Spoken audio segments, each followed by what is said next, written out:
Muy buenas noches, sean todos muy bienvenidos. Mis amados, hoy nos encontramos nuevamente dando una mirada al libro de Esdras. Hoy, 1 de octubre del 2025, como cada miércoles, entonces disponemos este tiempo y hacemos esta transmisión en vivo para llegar a sus hogares y así la palabra de Dios de vida a nuestras almas, a nuestros corazones. Hoy estaremos en el capítulo 4 del libro de Esdras y le damos gracias al Señor porque sabemos que esa promesa que el Señor nos dio en su palabra, que Él continuaría, que Él edificaría su iglesia. Es su iglesia. El Señor está edificando su iglesia y uno de los medios que Él usa es la exposición, la enseñanza, la predicación de su palabra en todas las esferas, en todos los ámbitos. Y eso es una herramienta poderosa que en las manos del Señor sabemos que es de gran bendición, porque la fe viene por el oír y el Señor edifica su iglesia con algo tan precioso, tan fundamental como lo es la fe. Así que hoy estaremos viendo este capítulo 4, no sin antes pedirle al Señor su sabiduría, su bendición y que sea Él haciendo su obra en cada uno de nosotros. Esta porción de la Escritura nos advierta, nos corrija y nos motive para seguir adelante en esta preciosa obra que el Señor ha puesto en nuestras manos. Señor, gracias por tu bendición, gracias por tu presencia, gracias Señor por esa paz que sobrepasa todo entendimiento en medio de los días que estamos viviendo. Gracias Señor, porque nosotros seguimos adelante, ya que tú has prometido que aquel que comenzó la buena obra en nosotros será fiel en completarla hasta el día de Jesucristo y hasta tu venida, Señor, que tú culminarás esa obra maravillosa de la edificación de tu iglesia. Aquí están nuestras vidas, nuestros corazones. Así que, Señor, haz tu obra, usa nuestras vidas para tu honra y para tu gloria, en el nombre de Jesús. En el nombre de Jesús, nuestro Rey, nuestro Salvador, adoramos y alabamos al Dios Trino, único y verdadero, el Padre, el Hijo y el Espíritu Santo. Mis amados, hoy llegamos a este capítulo 4, teniendo un precedente de júbilo, de gozo, de alegría, ¿no? El pueblo de Dios está celebrando, el pueblo de Dios está con júbilo, es una emoción después de ese viaje de 4 meses, atravesando desiertos, dificultades, peligros, acechos, y llegan entonces, ven el cuadro desolador, devastador, el templo en ruinas, la muralla, también escombros, y no existe el altar, y allí llegan, el rey Ciro dio el edicto, pero el Señor es el soberano, el que tiene el control de los tiempos, y allí entonces ellos comienzan esa obra de reconstrucción. Y lo primero que hemos visto, ¿no?, es que reconstruyen el altar. Y allí vimos una enseñanza preciosa, el altar, porque primero es nuestra vida, primero es el perdón, se hacían sacrificios para ser perdonados, y hoy nosotros sabemos que el sacrificio perfecto, único, suficiente, eficiente, fue el de nuestro Señor Jesucristo, el Cordero de Dios que quita el pecado del mundo. Y allí ellos reconstruyen el altar para recibir entonces el perdón, para ponerse a cuentas con el Señor, y luego entonces se dan cuenta que el templo no ha sido edificado. Y comienzan entonces los preparativos, hay alegría, hay júbilo, hay regocijo, hay voces de alabanza en medio de esas fiestas solemnes, la fiesta de los tabernáculos, y comienza entonces ese proceso de reconstrucción. Pero mis amados, hoy nos concentraremos en el capítulo 4 y vemos que cuando Dios se dispone a hacer una obra, el enemigo entonces también se dispone a tratar de destruir esa obra. Y nuestra responsabilidad es no detenernos, confiar en la soberanía del Señor, confiar en el poder de nuestro Señor, confiar en los recursos del Señor y avanzar en todo lo que podamos hacer para la gloria de nuestro Señor. Así que no nos detengamos en medio de la adversidad. Este capítulo 4 y básicamente hasta el capítulo 6, lo que se muestra es adversidad. El enemigo tratando de detener la obra, algo que logró momentáneamente. Fueron unos extensos 16 años que se detuvo la obra, pero la obra luego continuó, porque el Señor es fiel a sus promesas, es fiel a su palabra, es fiel a su carácter, ¿no? Y vemos que en este texto lo importante siempre es la obra del Señor, lo importante siempre es el centro de adoración del Señor. Por eso es que nosotros vemos en el versículo 1, dice, oyendo los enemigos de Judá y de Benjamín que los venidos de la cautividad edificaban el templo de Jehová de Israel, ¿no? Así que lo importante es edificar el templo. El verso 3 dice, y Zorobabel y Jesús y los demás jefes de casas paternas de Israel dijeron, no nos conviene edificar con vosotros casa a nuestro Dios, sino que nosotros solo edificaremos a Jehová Dios. Entonces vemos la constante.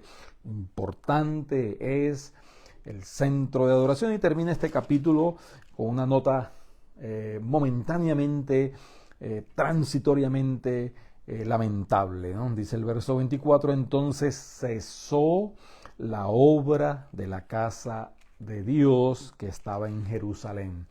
Así que lo más importante, el centro de nuestra vida es nuestra vida de adoración. En aquel tiempo, pues, estaba el templo en Jerusalén. En el día de hoy, nosotros somos el templo del Dios viviente, pero también nosotros nos reunimos como iglesia, como cuerpo, en un lugar, en un local, ¿no? Y a veces se edifica materialmente, físicamente, pero lo importante es que el Señor está edificando nuestras vidas, y nuestras vidas juntos, los unos y los otros, es lo que se compone o se llama la iglesia de Cristo. Y Él dice, yo edificaré mi iglesia. Es la iglesia del Señor, es la obra del Señor. Pero lo que el enemigo tiene como objetivo es destruir, tratar, atacar, minimizar, quitar el efecto de la obra del Señor, ¿no?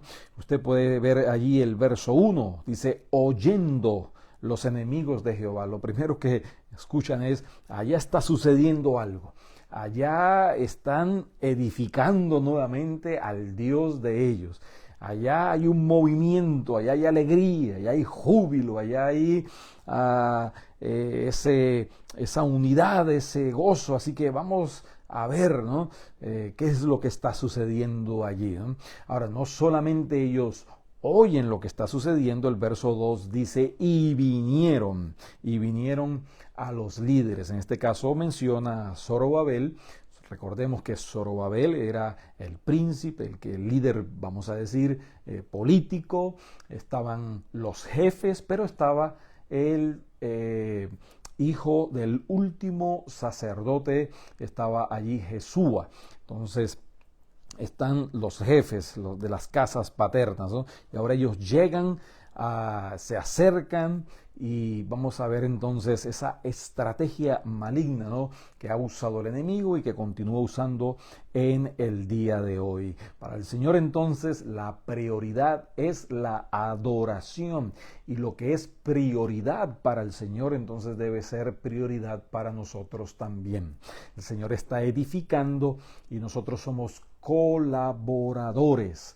El Señor usa sus recursos a través de su pueblo. El Señor bendice a su pueblo para que su pueblo sea de bendición, colaborando, contribuyendo en la edificación de su reino. Y eso es algo precioso, eso es algo maravilloso, que el Dios del cielo nos tome en cuenta, que el Dios del cielo nos haya visto, ¿no?, y quiera usarnos como instrumentos, nos capacita con dones, con talento, con llamado, con recursos, con una pasión, con un deseo, con un anhelo. Entonces el Señor es el que produce en nosotros tanto el querer como el hacer.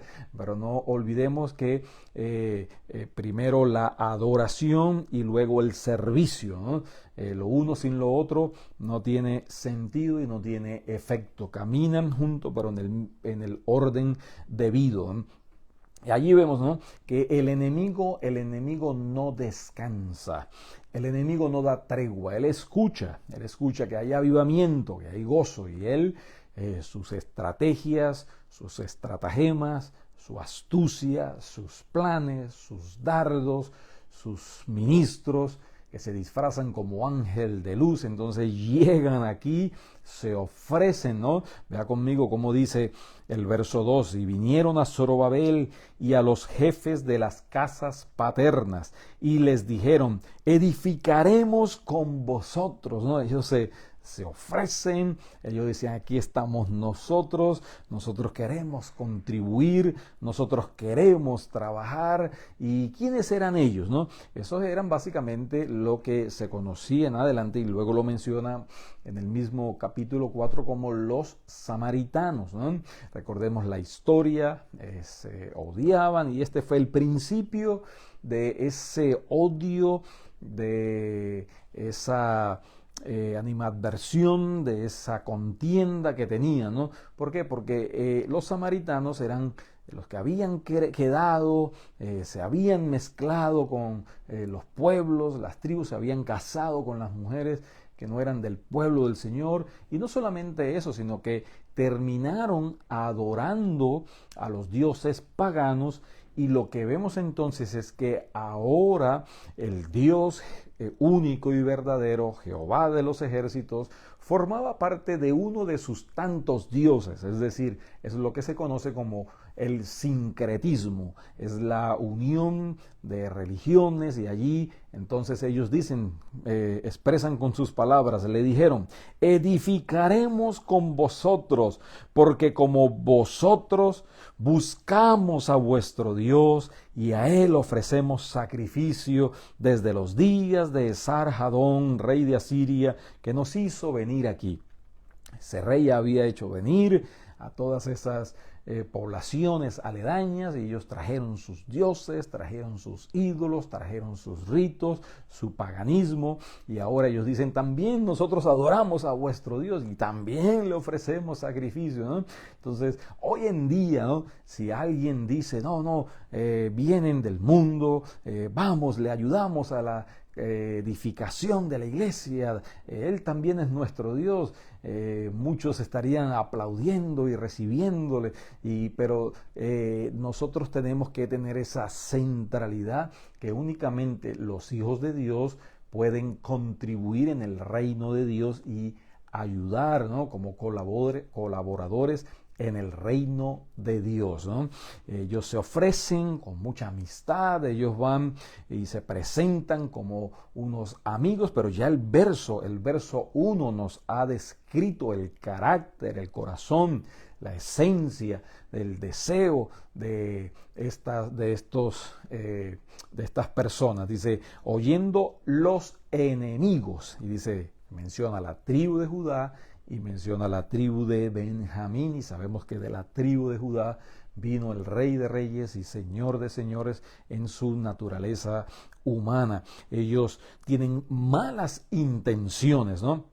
Ellos oyen, ellos vienen, estos conocidos entonces quieren mezclar su idolatría, quieren mezclar su sincretismo, quieren mezclar sus ideologías, quieren mezclar entonces sus estrategias humanas de marketing, quieren mezclar lo del mundo y traerlo entonces allí a la edificación.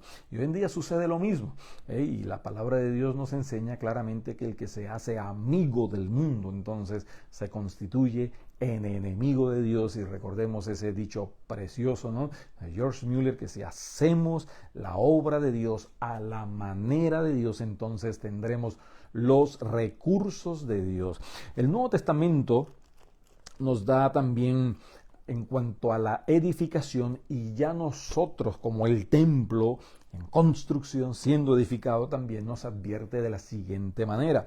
En segunda de Corintios capítulo 6, versos 14 al 16 dice así: no os unáis en yugo desigual con los incrédulos. No está suscribiendo únicamente la idea matrimonial, es en todos los ámbitos, en la edificación de la iglesia, en cualquier ámbito de nuestra vida, ¿no? Porque ¿qué compañerismo tiene la justicia con la injusticia? ¿Y qué comunión la luz con las tinieblas? ¿Y qué concordia Cristo con Belial? ¿O qué parte el creyente con el incrédulo? ¿Y qué acuerdo hay entre el templo de Dios y los ídolos? Porque vosotros sois el templo del Dios viviente. Y es la misma idea espiritual en el sentido de la edificación de la casa de Dios, el cuerpo de Dios, la iglesia de Dios, ¿sí?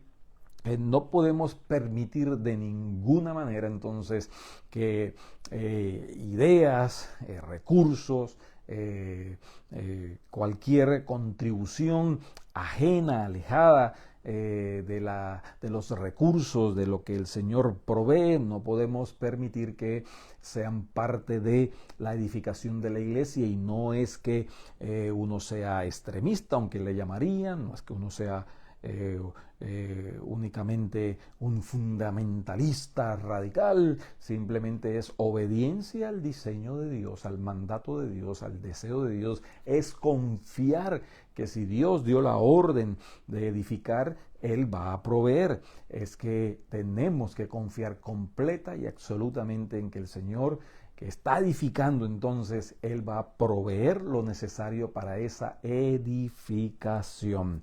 Así que no solamente eso, sino porque ellos estaban regresando del cautiverio, el cual habían sido llevados por 70 años a Babilonia, y la causa fue precisamente la idolatría y el sincretismo. Es decir, entonces regresan y lo que demuestra es que han aprendido la lección. Han aprendido que no pueden entonces introducir la idolatría, introducir diversas ideas de pensamiento, de ideología, ese sincretismo, esa unión entre la luz y las tinieblas. Y ellos han aprendido entonces la lección después de 70 años, el cual fueron llevados a Babilonia, que era la capital de la idolatría mundial, y donde veían ídolos día y noche, donde comían, bebían y estaban rodeados de ídolos por doquier. Ahora regresan, han aprendido la lección, rechazan el ofrecimiento de aquellos que vienen con unas buenas, entre comillas, intenciones, y les manifiestan su no aceptación de la siguiente manera. Ellos dicen: no nos conviene edificar con vosotros casa a nuestro Dios, sino que nosotros solos la edificaremos a Jehová, Dios de Israel, ¿no? Entonces, claro, porque ellos ven que el enemigo se disfraza como ángel de luz.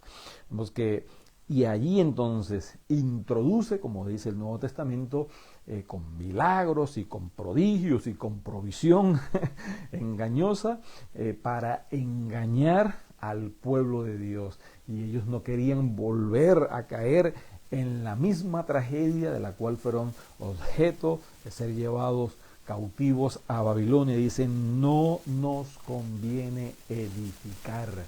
Por lo tanto, debemos entonces aprender esta lección en nuestros corazones. No nos unamos en yugos desiguales. ¿Qué comunión tiene la luz con las tinieblas, ¿no? Y esto en todos los ámbitos, en todas las esferas de nuestra vida. Tenemos que confiar completa y absolutamente en el Señor y en su provisión. Pero no solamente ellos se ofrecen, sino que al ser rechazados, entonces ya se devela entonces lo que realmente son, se les quita la careta, se les cae el disfraz y allí comienzan entonces con una oposición acérrima y de una manera creciente y paulatina hasta llegar, ¿no?, a tener una victoria momentánea, porque eso es lo que el enemigo muchas veces obtiene. Él puede tener victorias momentáneas, ¿no?, pero no sostenibles con el tiempo, porque la fidelidad del Señor permanece y permanece para siempre. Entonces, ahora, ¿cuál es el siguiente paso en este incremento de la oposición? Es que ya no solamente vienen con sus malas intenciones disfrazadas, sino que ahora intimidan a el pueblo, ¿no? Y ahí usted puede verlo en el verso 4, dice, pero el pueblo de la tierra, todos ellos allí, intimidó al pueblo de Judá y lo atemorizó para que no edificar. Ahora vienen a tratar de atemorizar, de meter miedo, ¿no?, a el pueblo de Dios para tratar de detenerlo. Así que esa es la siguiente, ¿no? Ya después que son descubiertos, ya después que son develadas sus intenciones, entonces vienen a tratar de atemorizar al pueblo de Dios. Por eso es que el Señor siempre repetía cada vez que entraba en escena, en algún lugar, Él siempre decía, no temáis. No tengan temor, no temáis. Y debemos de también aprender esta lección. ¿Qué siguió entonces? Ya no solamente trataron de atemorizar al pueblo de Dios, sino que ahora entonces comenzaron los sobornos, dice el verso 5. Y sobornaron además contra ellos a los consejeros para frustrar sus propósitos todo el tiempo que Ciro, rey de Persia, y hasta el reinado de Darío, rey de Persia. Dice, y todo el tiempo, es decir, el ataque no mengua, no hay tregua, es constante, es permanente, no podemos descuidarnos. El Señor dice, velad y orad para que no entréis en tentaciones. Esa vigilancia continua, esa vigilancia permanente, ¿no? Ahora hay entonces allí un soborno para que entre en juego esa intimidación, ¿no? Pero también siguen ahora las acusaciones. El verso 6 dice, en el reinado de Asuero, en el principio de su reinado, escribieron acusaciones contra los habitantes de Judá y de Jerusalén, ¿no? Allí vemos entonces esas acusaciones y ya empiezan a escribirse letras, a escribirse cartas mandando esas acusaciones. El acecho, el odio se incrementa y ahora entonces vienen las difamaciones. Vemos allí en el verso 13, ahora sea notorio al rey, esta es la carta que le envían, ¿no?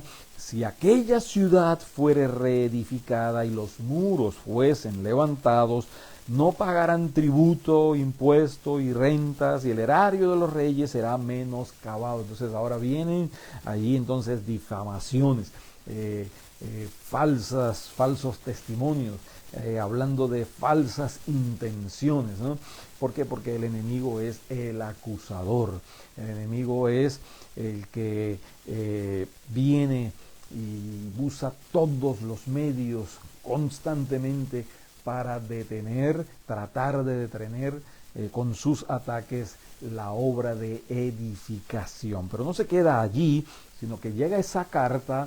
Entonces el rey le instigan a que busque allí los registros, porque el enemigo tiene esa sabiduría diabólica, ¿no? Que buscaran en los registros de años anteriores y cómo el pueblo de Israel había tenido reinados y habían otras naciones que le pagaban tributos y que eran fuertes y guerreros, y lee los registros de la historia y entonces dice el verso 15, para que se busque en el libro de las memorias de tus padres, ¿no? Y el verso 16 dice, hacemos saber al rey que si esta ciudad fuere reedificada y levantados sus muros, la región de más allá del río no será tuya. Por lo tanto, vemos que ahora estas acusaciones se han incrementado y le mandan para que el rey vea los registros. Y entonces él ve los registros, él llama a una reunión y da una orden. Esa orden entonces la encontramos en el verso 21. Dice, ahora pues, dad orden que cesen aquellos hombres y no sea esa ciudad reedificada hasta que por mí sea dada nueva orden, ¿no?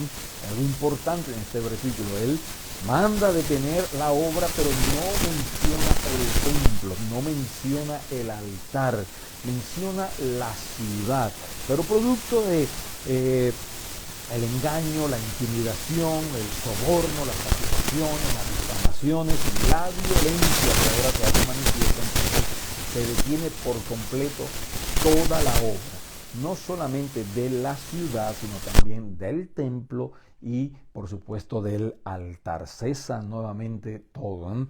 Y vemos que él dice hasta que yo dé nueva orden, pero no es hasta que él dé la nueva, es hasta que el rey del cielo les haya enseñado la lección a su pueblo a depender en medio de los ataques del maligno. En medio de los ataques del enemigo no podemos ceder ante sus acusaciones, sus difamaciones, sus engaños, sus sobornos, sus planes. Debemos de persistir, confiar en la orden del Señor y esperar y confiar en los recursos de nuestro Señor. Vemos que ahora dice el verso 22, fueron apresuradamente,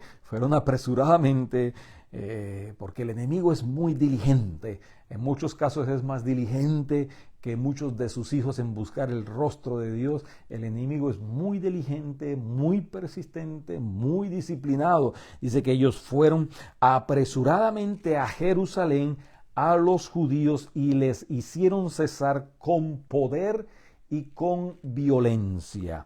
Y lamentablemente, momentáneamente, dice el verso 24, entonces cesó la obra de la casa de Dios. El rey mandó a que cesara la obra de la ciudad, pero lo que cesó, lo que el pueblo abandonó, fue la obra de la casa de Dios que está en Jerusalén. Mis amados, algunas reflexiones. Debemos estar alertas porque ellos pasaron del júbilo al lloro. Ellos pasaron de esa alegría a la tristeza y debemos estar alegres contra los ataques del enemigo que quieran robarnos el gozo y la alegría del Señor en nuestros corazones. Ahora, también debemos estar conscientes a quién le estamos edificando. Si le estamos edificando al Señor por mandato del Señor, no podemos detenernos ante las amenazas del enemigo. Vamos más adelante que en el Nuevo Testamento dice, es necesario obedecer a Dios antes que a los hombres. Si sabemos y conocemos que es una orden clara y específica del Señor a no ceder a las pretensiones del enemigo, debemos de confiar en el Señor y con toda fortaleza y sabiduría seguir adelante. También, mis amados, la obra no puede detenerse. Se detuvo no solamente la ciudad, se detuvo también la obra del Señor. Y esto es algo para reflexionar. Hoy nosotros somos el templo, la morada del Espíritu Santo, y no puede haber nada ni nadie, ninguna estrategia, ningún plan del enemigo que trate de detener y destruir la obra que el Señor está haciendo en nuestras vidas. Y recordemos ya para terminar, mis amados, que Dios siempre vence. El Señor siempre nos da la victoria. El Señor es el vencedor. Y la palabra de Dios promete que en Cristo nosotros somos más que vencedores. Así que confiemos en el Señor y no nos detengamos ante nada ni nadie por la gracia, la presencia y el poder de Dios en nuestras vidas y en su iglesia. Señor, gracias, Padre amado, por este pasaje precioso que nos anima, que nos motiva a no detenernos, a seguir avanzando. Y como vemos, Señor, en tu palabra, a Jerusalén siempre se asciende, a Jerusalén siempre se avanza, y nosotros queremos avanzar con tu presencia, con tu provisión, para tu gloria y para tu honra. Te lo pedimos, Señor, en el nombre de Jesús. Amén y amén. Como cada miércoles, entonces nos gozamos en la palabra de Dios, una mirada al libro de Esdras, y les invitamos este domingo. Hay gozo, júbilo y alegría, porque vamos a ver paralelamente no un libro histórico, pero sí un libro profético que tiene y es casi que simultáneo con el libro de Esdras. Estaremos viendo una corta pero muy sustancial serie del libro de Ageo. Así que les esperamos el domingo 11 de la mañana, Alianza Cristiana y Misionera, Casa de Oración, Brandon, Florida. Dios les bendiga, Dios les guarde.